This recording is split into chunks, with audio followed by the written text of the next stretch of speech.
부탁드리겠습니다. 우리 잠시 기도하겠습니다. 사랑의 하나님 감사합니다. 2021년도 참 어떻게 지냈는가 모른 채 많은 빠른 시일 가운데 우리가 지내왔음을 고백합니다. 또한 2022년도 하나님께서 우리에게 허락하여 주셨으니 이 허락된 시간 가운데 세월을 아끼며 오직 성령으로 충만한 우리가 되게 하여 주시옵소서. 그래야 하나님 앞에 쓰임받고 또한 하나님께 영광 돌릴 수 있는 우리와 또한 우리 교회가 될 수 있도록 주님께서 마음껏 우리의 위에 은혜를 베풀어 주시옵소서. 그렇게 역사하실 하나님을 간절히 기대하며 예수님의 이름으로 기도드리옵나이다. 아멘. 송구 영신 예배 가운데 함께 하시는 여러분들에게 예수 그리스도의 은혜와 능력이 가득하기를 간절히 축복합니다. 2021년 한 해가 지나고요, 2022년 새로운 한 해가 시작되었습니다. 새로운 한 해 가운데 우리 삶과 또한 가정 가운데 새로운 은혜를 부어주시는 하나님을 기대하며 축복하는 귀한 은혜가 있기를 간절히 축복합니다. 여러분, 2022년 새로운 한 해를 시작하는 송구 영신 예배 가운데 매번 고민하는 게 뭐냐면요, 어떤 말씀을 같이 나눌까 하는 겁니다. 2021년도를 제가 한번 이 설교 본문을 찾아보니까요, 설교 원문을 보니까 예배 때도 동일하게 고민했더라고요. 어떤 말씀을 전할까. 그런 가운데 2021년 때 마찬가지로 2022년 교회 표와 성구를 가지고 은혜를 나누어야 되겠다라는 마음이 들었습니다. 여러분, 2022년 올해 우리 교회 표를 아십니까? 우리 교회 표는요, 복음을 위한 교회, 복음에 참여하는 교회라는 표를 가지고 나아갑니다. 또한 성구는 오늘 우리가 읽었던 고린도전서 2장 23절의 말씀인데요, 우리가 한 번 더 같이 읽어보도록 하겠습니다. 시작. 내가 복음을 위하여 모든 것을 행함은 복음에 참여하고자 함이라. 아멘. 여러분, 우리 교회가 이런 교회가 될 수 있도록 정말 2022년은 하나님이 원하시는 복음에 참여하고 복음을 위한 교회가 될 수 있도록 많은 기도 부탁드리겠습니다. 여러분, 오늘날 수많은 교회 성장학자들은 한국 교회를 보면서 더 이상 성장과 부흥이 없다라고, 찾아볼 수 없는 시대에 살아가고 있다라고 전망하고 있습니다. 엎친 데 덮친 격으로 코로나19라는 이 팬데믹 가운데서 한국 교회의 쇠퇴의 시기가 더욱더 빨라졌습니다. 여러분, 이러한 암울한 소식 가운데 저의 마음을 더욱더 암울하게 만드는 뉴스를 제가 보았는데요, 기독일보에서 다음과 같은 타이틀로 뉴스가 났습니다. 영국 성공의 향후 5년간 350교회 이상 폐쇄 전망, 코로나19 이전보다 폐쇄율이 8배 가속화라는 이 제목을 제가 발견하고 그것을 읽어봤는데요, 한마디로 말하는 건 뭐냐면 이제 교회의 쇠퇴는 불보듯 뻔하고 그 속도는 우리가 상상할 수 없을 정도로 교회의 쇠퇴가 이루어질 것이다 라는 겁니다. 여러분, 우리가 안 그래도 이 영국 교회가 쇠퇴의 길로 걸어가고 있다는 사실을 잘 알고 있잖아요. 근데 여러분, 코로나19의 바이러스가 인한 후에 영국 교회 또한 정부의 대응의 조치로 많은 교회들이 강제 폐쇄되면서요, 11조와 헌금이 감소되는 등 이유로 그레이드 1과 2의 역사적 건물 등을 포함해서 131개에서 368개의 교회들이 팔리거나 문을 닫게 될 것이라고 내다보고 있습니다. 이것은 영국 성공에서 나온 보고서인데요, 영국 성공에 내 16,000개의 교회가 있는데 이는 1941년도 18,666개의 교회에서 크게 줄어들 것이라고 내다보고 있다는 것이죠. 제가 예전에도 말씀드렸다시피요, 그토록 아름답고 영광스러운 부흥을 경험하고 수많은 선교사와 특히 감리교라는 이 교단을 창시한 존 웨슬리 목사님의 나라가 왜 이토록 이렇게 몰락해 버렸을까요? 우리는 이러한 원인을 잘 알아야 하는데요, 왜냐하면 이러한 쇠퇴와 몰락할 수밖에 없는 원인을 알아가지 못한 채 지나간다면요, 첫 번째, 우리의 개인적 신앙의 몰락과 쇠퇴도 뻔할 뿐만 아니라 한국교회의 몰락과 쇠퇴 또한 막지 못하기 때문입니다. 그렇다면 여러분, 영국교회의 쇠퇴의 원인을 제가 한번 찾아봤거든요. 이 10가지로 대해서 얘기하는데, 첫 번째 뭐냐면요, 성경의 권위를 부인하며 성경 고등비평 운동이 일어났다. 두 번째는 개혁신학의 태조이다. 3번은 복음주의의 쇠퇴이다. 4번은 하나님의 계시를 거부하고 하나님의 계시에 그 자리에 철학을 놓은 것이다.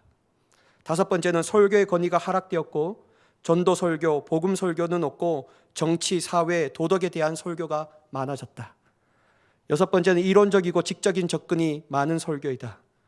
7번째는 병증학은 강했지만 영성은 잃어버렸다. 8번째, 성령을 거역하였다. 9번째, 주님에 대한 첫사랑을 잃어버렸다. 10번째, 주일 성수를 범한다. 여러분, 이것이 바로 영국교회가 그토록 몰락할 수밖에 없는 크나큰 원인을 가지고 있다라고 말하고 있습니다. 반대로 여러분, 이렇게 이유를 찾았던 이분 목사님이 그렇다면 영국교회가 부흥된 원인에 대해서는 무슨 원인 때문에 이렇게 부흥되었을까라는 것 또한 9가지에 대해서 얘기하고 있는데요. 첫 번째, 죄를 고백했다. 두 번째, 기도의 절실성을 느끼고 간절한 기도 생활을 했다. 세 번째, 설교자들은 복음을 철저히 믿고 참된 복음을 설교했다.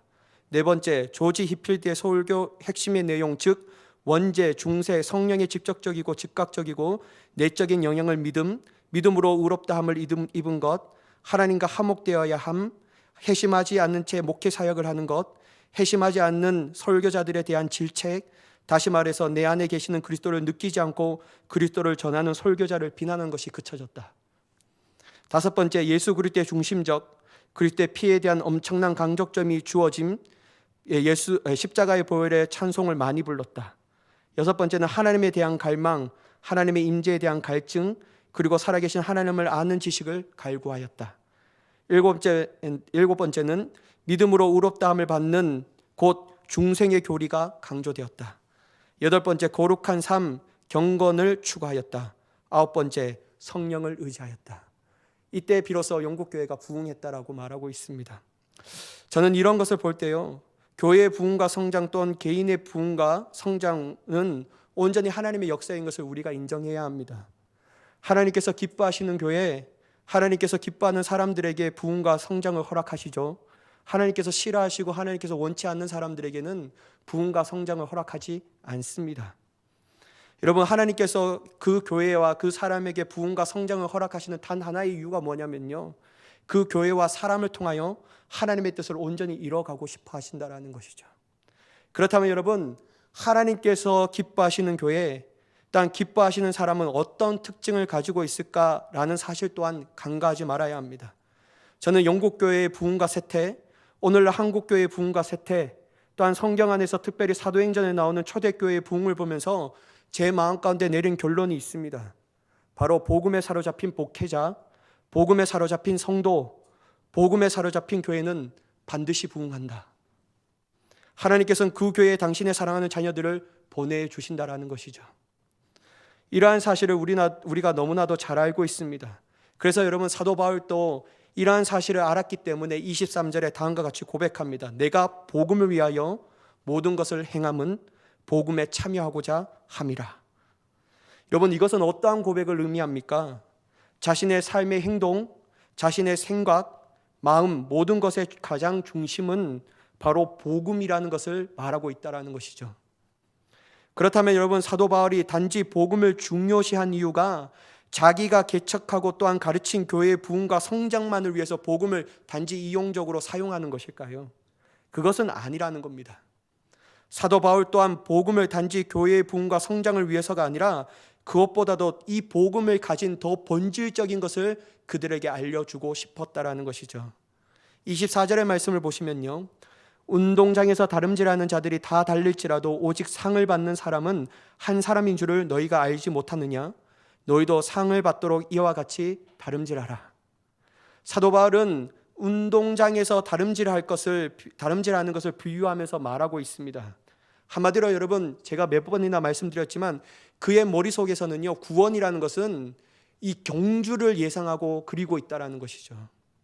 그는 분명하게 말하는데 운동장에서 다름질하는 자들이 다 달릴지라도 오직 상을 받는 사람은 한 사람이라고 얘기하고 있다는 겁니다. 그래서 너희도 이와 같이 상을 받도록 열심을 다하여 달리라 라고 말하고 있습니다. 여기서 상은 어떤 것을 의미하냐면요, 구원을 의미하고 있다는 것이죠. 그런데 여러분, 우리가 오해하지 말아야 할 것이 있습니다. 사도 바울이 오직 상은 한 사람만 받는다라고 말하는데 여기서 구원은 한 사람만 받는다라는 것을 뜻하는 것은 아닙니다. 사도 바울이 이렇게 강조하면서 얘기했던 것이 뭐냐면요, 경기에서 우승자가 질주하는 것 같이 고린도 교인들도 상을 얻겠다라는 것, 즉 하나님께서 주시는 구원을 얻겠다라는 그 목표를 가지고 나아가라는 것입니다. 다른 것은 다 잊어버려도 괜찮아. 다른 것은 다 잊어버리고 중간에 포기하지 말고 때론 천천히 가더라도 때론 잠시 쉬더라도 끝내 그 결승점을 통과하듯이 주님이 주시는 구원을 바라보며 나아가라는 것입니다. 따라서 그가 복음을 위하여 또한 복음에 참여하는 이유는 구원과 아주 밀접한 관련이 있기 때문에 사도 바울은 이 복음에 대하여 여전히 강조하고 있고 그 복음에 대해서 무단히 가르치고 싶었다라는 것이죠. 여러분, 구원의 경주, 구원의 여정의 길을 포기하지 않게 만드는 것은 우리의 의지와 우리의 노력이 아닙니다. 또한 그 길을 끝까지 가게 하는 힘은 우리에게선 절대로 찾아볼 수가 없습니다. 여러분, 우리가 구원의 여정, 구원의 경주를 포기하지 않고 끝까지 속도가 어때 됐든지 그게 중요한 것이 아니라 포기하지 않고 끝까지 나아갈 수 있게 하는 우리의 원동력이 무엇인지 아십니까? 그건 단 하나, 바로 복음입니다. 어떤 삶의 어려움도 어떤 삶의 고난도 하나님의 구원의 능력인 복음에 사로잡힌 사람을 절대로 이길 수 없다라는 것이죠. 사랑하는 여러분, 자기 자신의 영혼을 구원을 위해서라도 날마다 십자가와 부활을 묵상해야 합니다. 그 완전한 복음을 붙잡아야 살 수 있습니다. 그 복음으로 하루하루 믿음의 여정, 구원의 여정을 떠나가야 합니다. 사도 바울이 복음을 위한 삶, 복음에 참여하는 삶을 살아갈 때 자신의 영혼의 유익만으로 끝나지 않고 오직 나를 향하여 주신 하나님의 구원의 유익을 바라보며 나아갔다는 사실을 우리가 꼭 기억해야 될 줄 믿습니다. 저와 여러분들 모두가 2022년 구원을 주시는 부르심의 상을 위하여 우리에게 달려오라고 말씀하시는 하나님 앞에 내 힘과 내 노력과 내 능력과 종교적 행위로 나아가는 것이 아니라 오직 내 안에 계시는 하나님, 내가 나에게 주신 예수 그리스도의 생명의 복음을 부여잡고 끝까지 다름질할 수 있는 위대한 사람이 되기를 예수 그리스도의 이름으로 간절히 축복합니다. 그렇다면 여러분, 이 사도 바울이 복음을 위하여 참여하고 복음을 위하여 했다라고 말하는데 이건 단지 내 개인에 위한 구원을 위해서 한정되었을까요? 저는 또한 그렇게 생각하지 않습니다. 이거는 개인적 유익만을 끝나는 것이 아니고요, 다른 사람들에게 선한 영향력을 줄 수 있는 사람으로 서게 된다라는 거예요. 여러분, 사도 바울이 다메섹상에서 부활하신 예수님을 만나기 전에 사울이었습니다. 사울이었을 때 그의 삶은 어떠한 삶이었냐면요, 한마디로 말하면 철저히 자기 중심적인 삶을 살았던 삶이었습니다.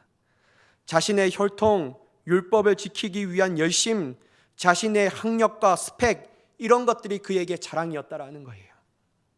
그러니 그는 모든 것을 자신의 생각과 기준 그리고 고집으로 하나님의 말씀을 대하였습니다.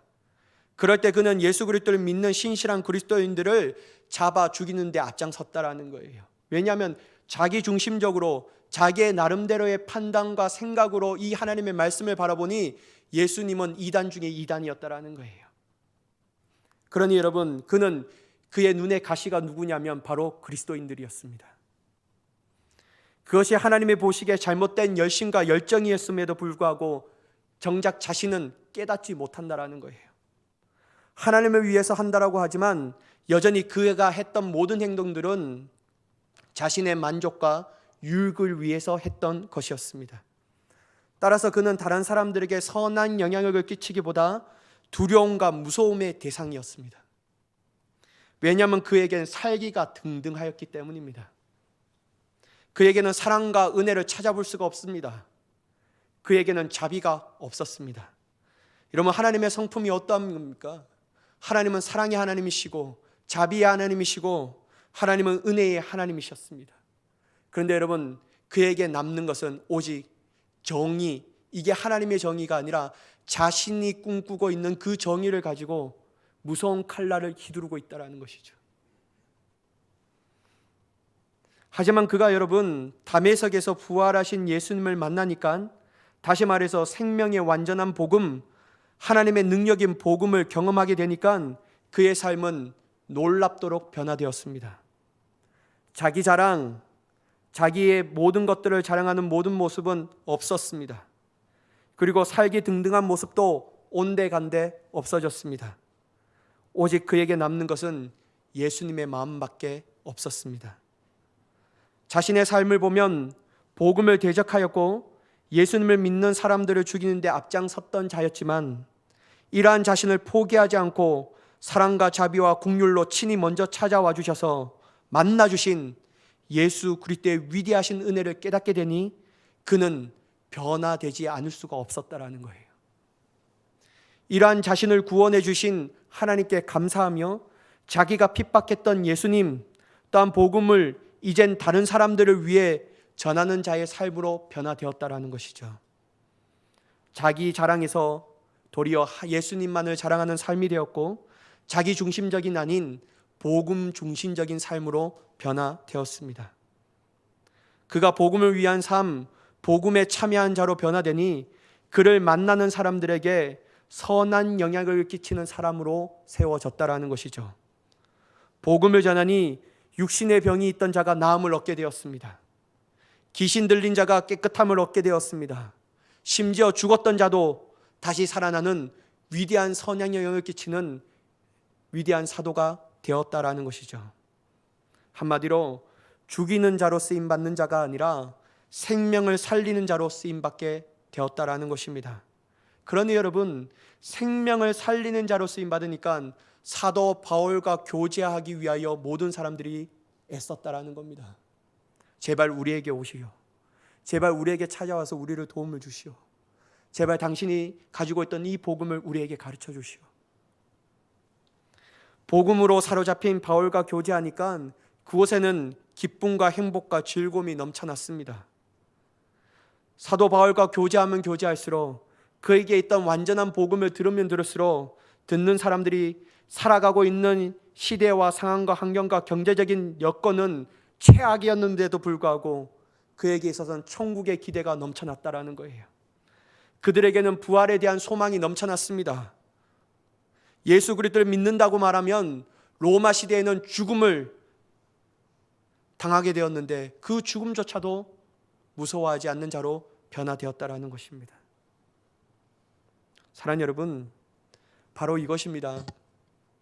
우리가 복음을 위하는 삶, 복음에 참여하는 삶, 즉 복음을 중심적으로 하는 삶을 살게 되면요, 우리의 자신은 죽이는 자가 되는 것이 아니라 생명을 살리는 자가 되는 줄 믿습니다. 그것도 하나님의 사랑과 자비, 긍휼의 마음으로 변화됩니다. 이렇게 변화된 삶을 사니 우리의 삶 가운데 많은 사람들이 나와 교제하기를 힘쓴다라는 것이죠. 사람이 떠나가는 사람이 되는 것이 아니라 사람들이 점차 오는 사람으로 변화되게 됩니다.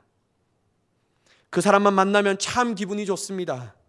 그 사람을 보니 하나님의 사랑이 절로 보입니다. 그 사람을 보니 하나님의 자비하심이 어찌 이리 큰지 도리어 감사할 수밖에 없는 사람으로 변화됩니다. 여러분, 이러한 변화된 삶이 가정에 들어가면 어떠한 역사가 일어나겠습니까? 죽었던 가정이 살아나게 된다는 거예요. 그토록 싫었던 내 남편과 내 아내가 얼마나 사랑스러운지, 하나님의 사랑으로 보니 저렇게 말 안 듣는 내 자녀들이 하나님이 주신 귀한 선물이라는 것을 깨닫게 되니 그들을 위하여 더욱더 기도할 수밖에 없고, 그들을 위하여 더욱더 가슴에 품을 수밖에 없고, 그들을 위하여 내 자신의 목숨조차도 아깝지 않게 생각됐다라는 것이죠. 그러니 여러분, 복음으로 변화된 삶은, 그 사람이 사는 가정은 놀랍게 변화됩니다. 기쁨이 넘쳐나는 가정으로 변화됩니다. 행복이 넘쳐나는 가정으로 변화됩니다. 즐거움이 넘쳐나는 가정으로 변화됩니다. 또한 여러분, 복음 중심적으로 사는 사람, 생명의 복음을 경험했던 사람들이 직장과 일터로 들어가면 어떻게 됩니까? 그 직장과 일터가 살아나게 된다는 거예요. 세상의 문화로 온전히 사로잡힌 그 직장과 일터들이 예수 그리스도의 문화가 샘솟게 된다는 것이죠. 예수 그리스도의 가치관으로 넘쳐나게 됩니다. 예수 그리스도의 사랑으로 연합되는 놀라운 역사가 일어납니다. 서로를 미워하고 적대하는 일들이 그쳐지고 오직 예수 그리스도의 가슴에 품고 그들을 위하여 기도하는 일터와 직장으로 변화되게 되는 줄 믿습니다. 여러분, 우리가 속한 지역과 사회는 또한 어떠합니까?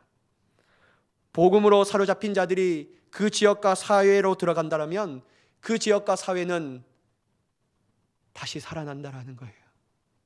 죽음이 가득 차고 어둠이 가득 찼던 도저히 희망과 소망이 꿈꿀 수 없는 사회와 지역이 예수 그리스도의 복음의 생명의 빛으로 놀랍게 변화되는 줄 믿습니다. 여러분, 복음에 사로잡힌 사람들이 속한 교회 공동체가 들어가면 어떻게 됩니까? 생명의 기쁨이 넘쳐난다는 거예요. 하나님의 기쁨, 행복, 즐거움을 끼치는 유익한 존재가 됩니다. 그러니 여러분, 그 복음으로 말미암아 교제하는 교회의 이 공동체가 넘쳐나면 넘쳐날수록, 그러한 사람들이 넘쳐나면 넘쳐날수록 교제하면 교제할수록 기쁨이 넘쳐나는 거예요. 세상 얘기 안 해도 즐겁습니다. 경제적인 얘기, 부동산 얘기, 땅 얘기, 주식 얘기 안 해도 너무 즐겁다라는 거예요. 무엇을 하면 돈 많이 번다라는 게 그들의 관심사가 되지 않습니다. 무엇을 해야지만 내 자녀들이 공부를 잘할까, 이런 관심사가 되지 않습니다. 온전히 그들의 관심사는 생명의 복음이라는 거예요. 내 자신을 구원하신 예수님, 또한 우리의 가정을 변화시킨 예수님, 또한 지역과 사회 가운데 내가 주님의 뜻으로 변화되는, 놀랍게 생명력을 흘러 넘치게 하는 그 예수 그리스도의 생명의 복음으로 교제하니까 여러분, 교회가 기쁨이 넘쳐난다라는 것이죠. 사랑하는 여러분, 우리 교회가 복음으로 사로잡힌 모든 성도들이 되기를 간절히 축복합니다. 교회 문만 들어서도 기쁘고 서로 얼굴만 봐도 해가 같이 빛나는 그러한 존재로서 그러한 기쁨의 교회가 되기를 간절히 축복합니다. 여러분, 마지막 복음을 위한 교회, 복음에 참여하는 교회가 되면 어떤 역사가 일어날까요? 뭐냐면 여러분, 부흥의 역사가 일어난다는 것이죠. 여러분, 부흥은 생명을 담보로 하고 있습니다. 여러분, 부흥은 우리가 생각하는 숫자적으로 많은 사람들이 들어왔다는 것을 의미하지 않습니다. 여러분, 부흥의 영어의 단어는 리바이벌입니다. 다시 살아나다, 다시 살아나다라는 거예요. 여러분, 죽었던 영혼이 교회의 생명의 복음으로 잡힌 자, 그 복음에 참여하고 복음을 위하여 일하는 교회에 오면 죽었던 그들의 영혼이 되살아납니다. 하나님에 대하여 무감각했던 자들이 하나님에 대하여 자각하기 시작합니다. 복음이 얼마나 기쁘고 소중한지 몰랐던 자들이 이 복음에 사로잡힌 교회에 오니까 복음이 너무나도 좋다라는 거예요. 복음만 생각하면 너무나도 기쁘다라는 겁니다. 복음만 생각하면 내 삶이 지독스럽게 풀리지 않는 그 문제를 안고서라도 이 복음 때문에 영원한 천국을 바라보는 그 기쁨이 그에게 넘쳐나게 되는 줄 믿습니다. 그러니까 여러분, 생명의 역사가 막 일어난다는 것이죠. 여러분, 생명의 역사가 일어나니 자동적으로 성장은 따라오게 됩니다. 그러니 여러분, 이러한 교회, 생명의 역사가 일어나서 부흥과 성장이 일어나는 교회에 하나님께서는 하나님께 주시는 상을 잃어버리지 않는 교회가 되는 줄 믿습니다. 여러분, 바로 그 좋은 예가 사도행전에 나오는 안디옥 교회입니다. 안디옥 교회는 복음에 사로잡힌 사도 바울이 와서 그들을 무수하게 가르쳤습니다. 여러분, 사도행전을 한 번만 잘 읽어보십시오. 사도 바울이 가르친 것은 율법을 가르치지 않았습니다. 어떻게 도덕적인 삶을 살아갈까에 대해서 가르치지 않았습니다. 무엇을 해야지만 선행을 한다라는 사실을 가르치지 않았습니다. 사도 바울이 가르친 것은 오로지 복음이었습니다. 그가 시간 날 때마다 복음을 가르쳤습니다. 무엇을 만날 때마다 생명의 복음이 어떤 것인가에 대해서 가르쳤습니다. 그들이 귀 따갑게 들었지만 될 수 있는 대로 더 많이 들어야 할 것이 복음이라는 것을 깨닫기 때문에 사도 바울은 안디옥 교회에 열심을 다하여 그들에게 복음을 가르쳤다라는 거예요. 그러니 여러분, 안디옥 교회는 오직 복음만이 남는 교회가 되었다라는 것이죠. 그들은 복음으로 서로 교제하는 공동체가 되었습니다. 그러니 그 교회는 사람들이 주체할 수 없는 생명의 역사가 막 일어나게 됩니다. 그러니 여러분, 안디옥 교회 성도들의 삶을 보고 비그리스도인들이 그들을 향하여 그리스도인이라 라고 처음으로 불려지게 되었다는 것이죠. 그들은 교회 안에서만 복음을 외치지 않았습니다. 교회 안에 충만한 복음이 밖으로 흘러 넘치는 놀라운 역사를 일으켰다는 것이죠. 이러니 여러분, 그 교회는 지역과 그 주민들을 향하여 선한 영향을 끼치는 위대한 교회와 능력을 가질 수밖에 없는 줄 믿습니다. 여러분, 말로만 복음을 외치는 교회의 성도가 아닌 교회와 그들의 삶과 행동에 복음적인 모습이 보이게 되었다는 것이죠.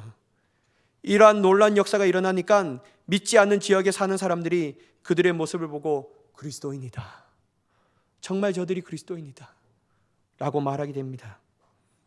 여러분, 죄 같아도요, 하나님께서 그렇게 사랑하는 천하보다하게 귀하게 여기시는 한 영혼을 이 교회에 보내주겠습니다. 다른 교회에 가기보다 복음이 살아있는 정말 그리스도인이라고 부르는 예수 그리스도의 참된 제자가 넘쳐나는 교회에 당신의 사랑하는 한 영혼을 보내주시지 않겠습니까? 여러분, 안디옥 교회는 말할 수 없는 부흥과 성장을 이뤄갑니다. 여러분, 저는 우리 교회가 성경적인 부흥과 성장이 일어나는 올 2022년이 되기를 간절히 축복합니다. 단지 사람을 일시적으로 잡아놓는 교회에 그냥 이름만 요란한 교회가 되는 것이 아니라 안디옥 교회처럼 복음을 위한 교회, 복음에 참여하는 교회가 되어서 하나님께서 어떤 교회에 사람을 보내줄까라고 보낼 때 회빛교회로 하나님의 사람들을 보내줄 수 있는 귀한 참된 교회가 되기를 간절히 축복합니다. 사람들이 여러분 회빛교회와 성도들만 보기만 해도 진짜 저 사람들은 달라, 예수 그리스도를 정말 이렇게 믿어야지, 진짜 그리스도인들 같아, 저 교회 가면 기쁨과 행복과 천국의 기쁨을 맛볼 수 있어, 그러니까 자기는 안 가더라도 사람들에게 저 교회 좀 가보라고, 그렇게 고백할 수 있는 우리 교회가 되기를 간절히 축복합니다. 그러기 위해서는 여러분 다른 것보다도 복음에 집중해야 합니다. 우리가 더욱더 복음을 사모해야 한다는 거예요. 내가 복음을 몰라서 내가 또 복음을 배워야 합니까? 이게 아니고요, 날마다 내 영혼 가운데 새롭게 하시는 생명의 복음, 날마다 내 영혼을 충만하게 하시고 능력 있게 하시는 하나님의 구원의 능력인 이 복음을 우리가 더욱더 집중하며 나아갈 때 우리는 우리 교회와 우리 모든 성도들이 복음의 온전한 기쁨을 누리게 되는 줄 믿습니다. 그러면 여러분 자연스럽게 우리 교회는 부흥하게 될 것입니다. 자연스럽게 부흥하게 된다는 거예요. 그토록 바라는 우리 교회는 부흥과 성장을 경험하게 된다는 것이죠. 또한 여러분, 우리 교회의 부흥과 성장으로 끝나는 것이 아니라 이 일강 땅에 하나님의 거룩한 땅으로 변화시키는 교회가 되는 줄 믿습니다. 여러분, 우리 교회가 2022년 이러한 교회가 되기를 간절히 축복합니다. 우리 모두 다 하나님의 복음을 위하여 참여하는 교회, 복음을 위하여 나아가는 성도가 되기를 예수 그리스도의 이름으로 간절히 축원합니다. 기도하겠습니다. 사랑의 하나님, 온전히 주님을 위하여 살아가기를 간절히 원합니다.